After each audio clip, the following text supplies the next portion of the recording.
તો હવે BZ group કૌભાંડ મુદ્દે ગેનીબેન ઠાકોરના આકરા પ્રહાર કોંગ્રેસ સાંસદ ગેનીબેન ઠાકોરે સરકારને આડે હાથ લીધી છે।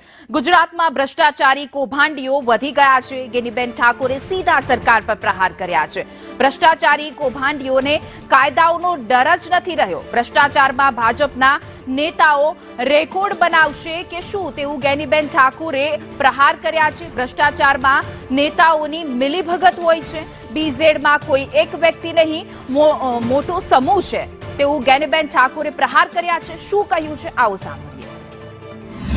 ગોટાળા કરવામાં ભારતીય જનતા પાર્ટીના લોકો હોય એમની ગવર્મેન્ટ હોય તો ગ્રીનિસ બુકમાં નામ લખાવવાનું થાય તો કોઈ ભારતીય જનતા પાર્ટી સાથે સંકળાયેલા લોકો અને એમની આજુબાજુ જે આ પૈકીના ગોટાળા કરવાવાળા લોકોનું નામ આવતું હોય છે। વિચાર કરવા પાછળ કે લોકો સાથે છેતરપિંડી કરવાવાળા લોકો સાથે જે સરકારે વિભાગે પોલીસ ડિપાર્ટમેન્ટે કડકાઈથી કામ લેવું જોઈએ અને ન્યાય આપવો પડે આવા ગરીબોને।